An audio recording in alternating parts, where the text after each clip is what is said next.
నమస్తే. వృశ్చిక రాశి వారి గురించి డిసెంబర్ 2025 సంవత్సరంలో ఎలా ఉందో మనం తెలుసుకుందాం. వృశ్చిక రాశి అనంగానే ఈ రాశి వాళ్ళకి అష్టమ గురువు ఉన్నారండి. జనరల్‌గా హోల్ ఇయర్‌లో జాబ్ గురించి బాధపడుతున్న వాళ్ళు ఎక్కువగా ఉన్నారు.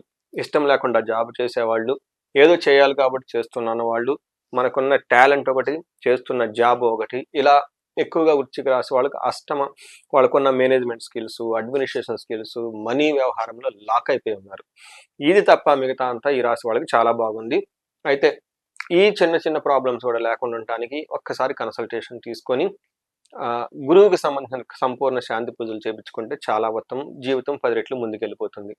వృశ్చిక రాశి వాళ్ళు డిసెంబర్ మంత్ తీసుకుంటే డిసెంబర్ మంత్‌లో 3 ముఖ్యమైన విశేషాలు అన్నది ఫస్ట్ అందరికి బాగా తెలిసింది. డిసెంబర్ అనంగానే ఇయర్ ఎండ్.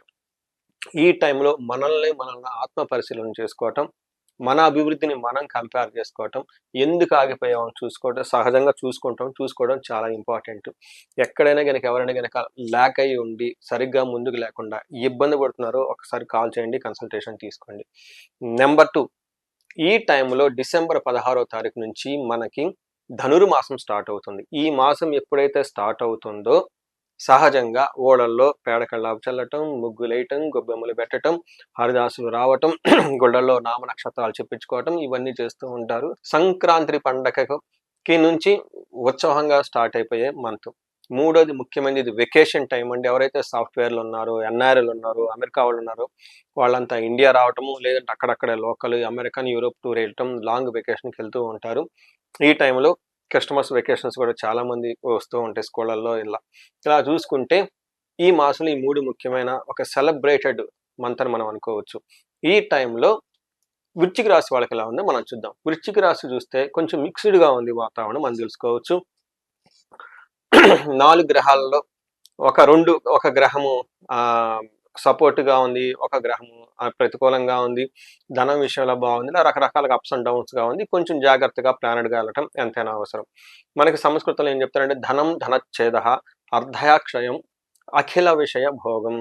అంటే అన్ని విషయాల్లో ఎంజాయబుల్గా ఉంటారు, ధనం వస్తుంది, ధనం ఖర్చు కూడా అవుతుంది, ధనాన్ని పోగొట్టుకుంటారని కూడా చెప్తూ ఉంటుంది. అయితే గురువు వీళ్ళకి టెంపరీగా 8th హౌస్లో నుంచి 9th హౌస్లో రావడంతో పిల్లల విషయంలోను, సంపదల విషయంలోను, జ్ఞానం విషయంలో, మేనేజ్మెంట్ క్యాపబిలిటీల విషయంలో చాలా బాగుంటారని గమనించుకోవచ్చు. సూర్యుడు ఒక్కొక్క గ్రహం కనుక చూసుకుంటే సూర్యుడు 2వ స్థానంలో ఉండటంతో మిక్స్డ్ రిజల్ట్.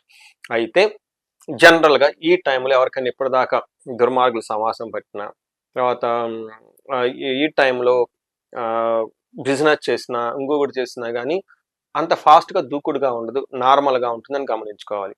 నెక్స్ట్ ఇంకొక ముఖ్యమైన గ్రహం కుజుడు వీళ్ళకి 2వ హౌస్లో ఉండటంతో ఏమవుతుందంటే అసత్వం సతతం క్లేశ సర్వకార్య వినాశనం సదా దుర్జన సంపర్క భీతి స్యాద్ధనకే కుజ అని చెప్తారు. అంటే ఈ టైంలో ఏదైనా పని చేస్తే కలిసి రాకుండా ఉండటము, దుర్మార్గులతో కలిసి దుష్టులతో సమాసం చేయాలనుకోవటం ఎక్కువగా ఉంటుంది. ఈ టైంలో ధనాన్ని కోల్పోయే అవకాశం ఎక్కువగా ఉంటుంది. సమాజంలో అగౌరవపడే సంఘటనలు జరిగే అవకాశం కూడా ఎక్కువగా ఉంటుంది. ఒక రకంగా చెప్పుకోవాలంటే వృశ్చిక రాశి వాళ్ళకి ఈ మంత్ బాగుండాలా బాగలేదన్నది మీ మనసు బట్టి మీ చేతిలో ఉంటుందని గమనించుకోవాలి. నెక్స్ట్ శుక్రుడు వీళ్ళకి 1st హౌస్లో ఉన్నారు. శుక్రుడు 1st హౌస్లో ఉంటే శారీరకంగా చాలా బాగుంటారు, ఇంట్యూషన్ చాలా బాగుంటుంది, గ్లామరస్గా ఎంజాయబుల్గా ఉంటారు, ఖుషీగా హ్యాపీగా ఉంటారు. ఈ టైంలో ధనలాభం మనకి సంస్కృతిలో ఏం చెప్తారంటే అర్ధలాభాచ సౌఖ్యం పరస్త్రీ సంగమం తదా యత్న కార్య లాభ స్యాత్ జన్మకే భృగునందన అని చెప్తారు. అంటే ఈ టైంలో ధనలాభం ఉంటుంది, మన సౌఖ్యంగా ఉంటుంది, పరస్త్రీలతో సుఖపడుట లేదంటే పరపురుషులతో సుఖపడుట, చేసే పనుల వల్ల ధనలాభము, అందరినీ కలుపుకొని వెళ్ళిపోయే అవకాశం ఎక్కువగా ఉంటుంది. యూజువల్గా ఈ టైంలో భార్యాభర్తలు కానివ్వండి, లేదంటే ప్రేమికులు కానివ్వండి, లేదంటే రిలేషన్షిప్స్లో ఉన్న వాళ్ళ మధ్య ఏమైనా కనుక గొడవలంటే అవన్నీ సమిసిపోయి చక్కగా వెళ్ళిపోయే అవకాశం ఎక్కువ ఉంటుంది. నెక్స్ట్ విశాఖ అనురాధ జ్యేష్ఠ నక్షత్రాలు ఇందులో ఉంటాయండి. నక్షత్రం ప్రకారం కనుక చూసుకుంటే అంగగోచారము అన్న ఒక కాన్సెప్ట్లో మహర్షులు మనకి ఏం చేశారంటే విశాఖ నక్షత్రం వాళ్ళకి ఐశ్వర్యవంతంగా ఉంటుంది, సంపదలు, ధనలాభము, మృష్టాన్నము, ధనలాభము చూపిస్తుంది. అంటే ఒక రకంగా అన్ని విషయాల్లో బాగుందని మనం గమనించుకోవాలి. విశాఖ నక్షత్రం వాళ్ళకి ఒక గొడవల విషయంలో తప్పక మిగతా అన్ని విషయాల్లో బాగుంటుందని గమనించుకోవాలి. అనురాధ నక్షత్రం వాళ్ళకి ఐశ్వర్యవంతంగా ఉంటుంది, సంపదలు ఉంటాయి, సౌఖ్యంగా ఉంటాయి, చక్కగా పార్టీలు ఫంక్షన్లు అన్ని ఎంజాయ్ చేస్తూ ఉంటారు. అయితే వీళ్ళకి మరణము, కలహము అంటే ఈ టైంలో మీరు ఇప్పటివరకు ఏదైనా గనక పనులు చేస్తుంటే ఈ టైంలో అది ఆగిపోయే అవకాశం ఉంటుంది. ముందుకు పోదు. దీన్ని మరణం అంటారు సంస్కృతంలో. నాశనం అంటే కొత్త కలహం అంటే ఏదైనా గనక పని పెట్టుకుంటే గొడవలు వచ్చే అవకాశం కూడా ఎక్కువగా ఉంటుంది. వృశ్చిక రాశి వాళ్ళకి జ్యేష్ఠ నక్షత్రం వాళ్ళకి కనుక చూసుకుంటే వీళ్ళకి ఐశ్వర్యవంతంగా ఉంటుంది, సౌఖ్యంగా ఉంటుంది, సంపదలు ఉంటాయి, ఫంక్షన్స్ అన్ని అటెండ్ అవుతారు. అయితే వీళ్ళకి మరణము, నాశనము రెండు చూపిస్తూ ఉంటుంది. ఏదో ఒక పని తలపెడితే అది ముందుకెళ్ళదు. ఇంతకుముందు ఏదైనా కనుక మీరు పని చేస్తుంటే అది ఇప్పుడు ఈ టైంలో ఆగిపోయే అవకాశం కూడా ఎక్కువగా ఉంటుంది. ఓవరాల్గా కనుక చూసుకుంటే వీళ్ళకి విశాఖ నక్షత్రం వాళ్ళు కొంచెం జాగ్రత్తగా ఉండాలి. కొంచెం చేసే పనుల్లో ఆటంకాలు వచ్చే అవకాశం ఎక్కువగా ఉంటుంది. మిగతా నక్షత్రం వాళ్ళకి అంత అంత పెద్ద ఇబ్బంది పడే పరిస్థితి అయితే ఏమీ లేదు. జ్యేష్ఠ నక్షత్రం వాళ్ళకి మానసికంగా అశాంతి ఎక్కువగా ఉంటుంది.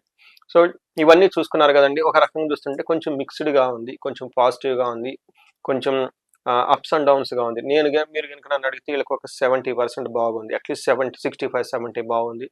ఒక 30-35% మాత్రం బాగలేదు, యావరేజ్గా ఉంది. ఇది గమనించుకొని చక్కగా ఈ మంత్ అంతా ప్లాన్ చేసుకోవాలని చెప్పేసి నేను కోరుకుంటున్నాను. ఈ రాశి వాళ్ళకి పరిహారాలు కనుక చూసుకుంటే గురువుకి సంబంధించిన పరిహారాలు, సంపూర్ణ శాంతి పూజలు చేయించుకోవటం, గురుకి జపాలు, తర్పణాలు, హోమాలు, దానాలు చేయటం, దీనితో పాటు తారాదేవికి సంబంధించిన మంత్రం కూడా ఒక 10,000 సార్లు జపం చేయించుకుంటే చాలా బాగుంటుంది. ఈ రాశి వాళ్ళకి ఉద్యోగం కనుక సరిగా లేకపోతే వీళ్ళకి మన్యు పాశుపత అభిషేకం చేయించుకోవటం, ఎవరైనా సాఫ్ట్వేర్లు ఉంటే వీళ్ళకి కాలసర్ప దోషాలు కానీ ఏమైనా ఉంటే ఒకసారి జాతకం చెక్ చేయించుకుంటే చాలా బాగుంటుంది. ఇంక ఈ రాశి వాళ్ళు ఏమైనా భార్యాభర్తల మధ్య గొడవలు ఉన్న అన్యోన్య దాంపత్య పాశుపత అభిషేకం, ఇంకా చండీ హోమము, ఇండివిజువల్గా జాతకం చూపించుకొని మీ యొక్క జాతక చక్రంలో ఏమైనా గనక లోపాలు ఉంటే, ఎక్కడైనా ఇందాక మొదట్లో చెప్పిన విధంగా లైఫ్ స్టాగ్నేటెడ్గా ఉంటే జాతకం ఖచ్చితంగా చూపించుకోండి. తదనుగుణంగా మీరు స్వర్ణలక్ష్మి విశేష హోమము, కుబేర పాశుపత విశేష హోమం ఇలాంటివి చేయించుకుంటూ ఉంటే ధన ప్రవాహం వచ్చే అవకాశం ఎక్కువగా ఉంటుంది. లైఫ్ మీరు 10 రెట్లు ఇంకా ముందుకెళ్ళే అవకాశం ఈ రాశి వాళ్ళకి చాలా ఉంది. ఎందుకంటే ఈ రాశి వాళ్ళకి, తులారాశి వాళ్ళకి సహజంగా, వృశ్చిక రాశి వాళ్ళకి సహజంగా జాబ్ తప్ప మిగతా అన్ని విషయాల్లో బాగుండాలి.